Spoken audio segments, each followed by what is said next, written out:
Hey everyone, welcome back to my new vlog. So আগের ভিডিওতে তোমরা দেখেছিলে যে আমরা এরপরে বেরিয়ে পড়বো সাইট সিন করতে। দেখো আমার মেয়ে রেডি হয়ে গেছে আর একা একাই চললো বের করতে। তো আমাদের গাড়ি এখন বেরোচ্ছে। হাই করে দাও। এই চলো, ওখানে নাচ হচ্ছে, আমরা নাচ দেখবো। চলো,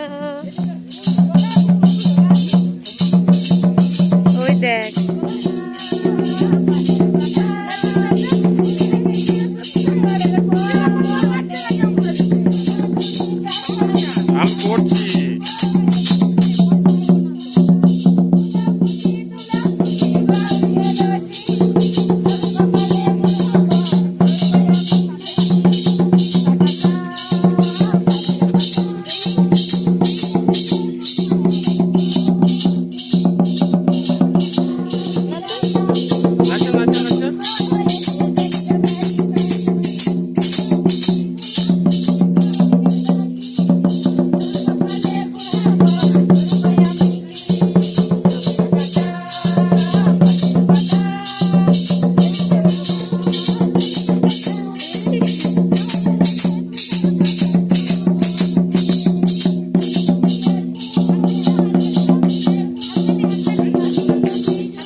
ওখানে বেশ সুন্দর একটা মুহূর্ত কাটিয়ে আমরা এখন চলে এসেছি আমাদের প্রথম স্পটে।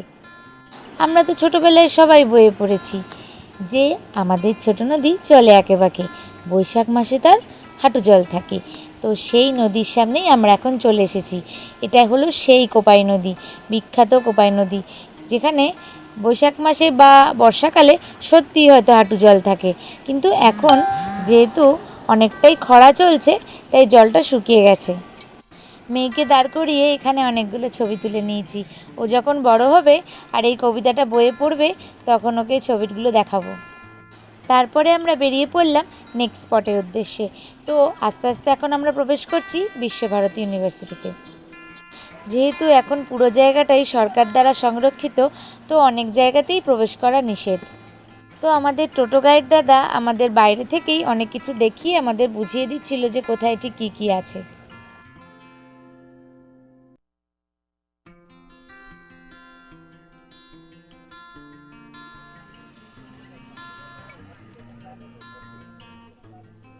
চারপাশে এত ট্রাফিকের নয়েজের জন্য হয়তো ড্রাইভার দাদার কথাগুলো অস্পষ্ট হয়ে গেছিল। এইটা হলো সেই গাছতলা যেখানে বসে রবীন্দ্রনাথ ঠাকুর সহজপাঠ বইটি লিখেছিলেন। তো এটা দেখার পরে বিশ্বভারতী আরও ভালো করে দেখার জন্য আমরা একজন গাইড দাদাকে বুক করে নিয়েছিলাম। 3400 বিঘা জমির ওপর ইউনিভার্সিটি, 14,000 স্টুডেন্ট, 450 টিচার, 750 সাধারণ কর্মী ইউনিভার্সিটির মধ্যে কাজ করে। আমরা যেটা দেখতে চলাম সেটা হচ্ছে আশ্রম, যেখানে এখনও পর্যন্ত 2 থেকে 10 পর্যন্ত ছেলেমেয়েরা গাছের নিচে ক্লাসগুলো করে। সকাল 6টা থেকে 1টা পর্যন্ত এর ভিতরে কারোরই এলাও নেই, 1টার পর আমরা নিয়ে যাই। আর এই যে খড়ের চাল, মাটির চাল, তাল গাছটি কেন্দ্র করে যে বাড়িটা দেখছেন, বাড়িটার নাম হচ্ছে তালধ্বজ। ধ্বজ মানে হচ্ছে পতাকা। রবীন্দ্রনাথের সময় একজন মাস্টারমশাই ছিলেন তেজেশ চন্দ্র সেন, তিনি এই বাড়িতে থাকতেন। তাল গাছ এক পায়ে দাঁড়িয়ে বই পড়েছে তখন নাম ছিল তাল গাছ এক পায়ে দাঁড়িয়ে সব গাছের এই মারা এই বাড়িতে লেখা। আর ক্যাথা স্টিচ আর বাতিকের কাজগুলো শেখানো হতো কলা এবং পাঠ ভবনের দিদিরা এখানে শেখাতো। এখন হেরিটেজ হয়ে যাওয়ার জন্য এই বিল্ডিংগুলো বন্ধ। আচ্ছা আচ্ছা, জুস, হ্যাঁ আচ্ছা তোমাকে জুস দেবে, তুমি দাঁড়াও। তো আমার মেয়ে এখন হাঁটতে হাঁটতে হাঁপিয়ে গেছে, তাই জন্য বলছে জুস খাবে। তো যাই হোক, এখানে ঠান্ডা ঠান্ডা আম পোড়া শরবত আমরা সবাই মিলে খেয়ে নিলাম। তোমাকে জুস দেয়নি? তোমাকে দেয়নি?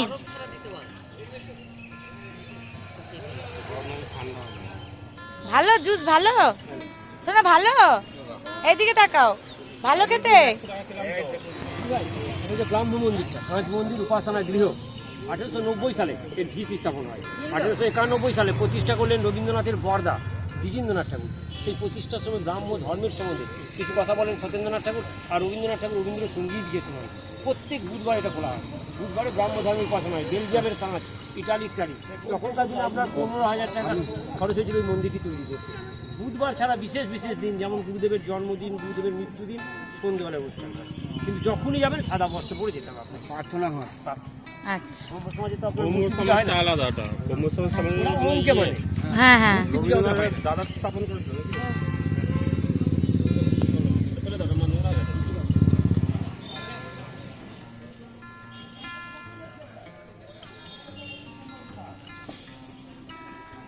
ব্যাস,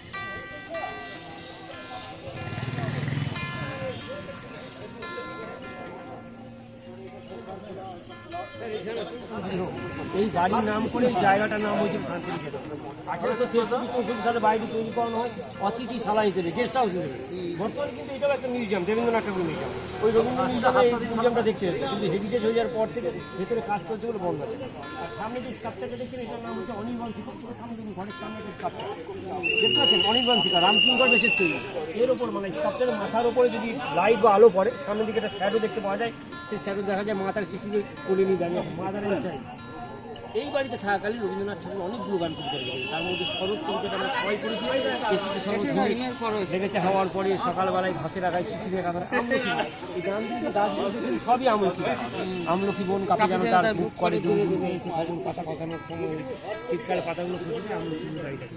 এখানে সবাই দাঁড়ানো একটা ছবি, এই মাঠে প্রথম শুরু হয়েছিল সকালবেলাতে প্রথম শুরু হ্যাঁ 1894 সালে প্রথম শুরু হয়েছিল।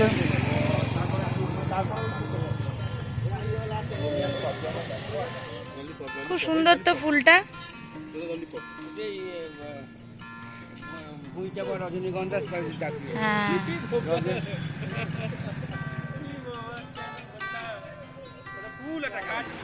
এই সেই বিখ্যাত ছাতিমতলা। আমের পল্লব এই গাছটা ছাতিমতলা।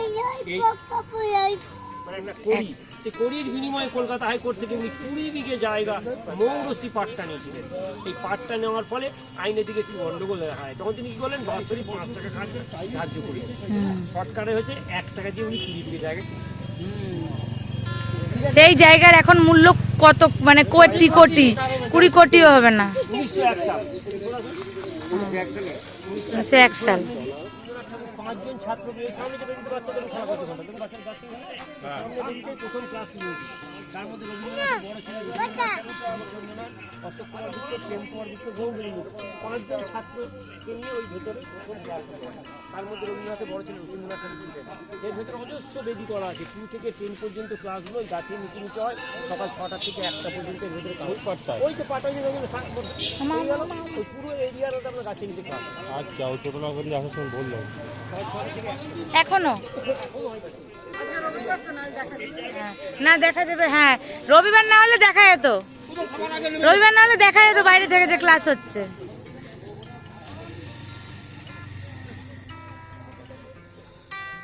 এই জায়গাটার মাহাত্ম্যটাই আলাদা, এখানের পরিবেশটা পুরো অন্যরকমই ছিল।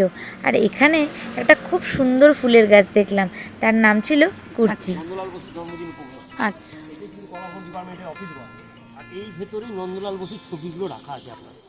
আচ্ছা, এবং এক্সিবিশন হয় ঠিক ওই ডিসেম্বর মাসে এক্সিবিশনটা হয়, তখন কিন্তু দেখতে যায় এক্সিবিশনে রবীন্দ্রনাথ নন্দলাল বসু যেসব ছবিগুলো এঁকেছে। আর ডান দিকটা হচ্ছে বড় হল ঘরটা, হচ্ছে নাট্যঘর। নাটক উৎসব অনুষ্ঠানটা এই হল ঘরটাতে হয়, পরীক্ষাগুলো এই হল ঘরটাতে হয়। বিশ্বভারতীর যে পরীক্ষাগুলো হয়। আচ্ছা।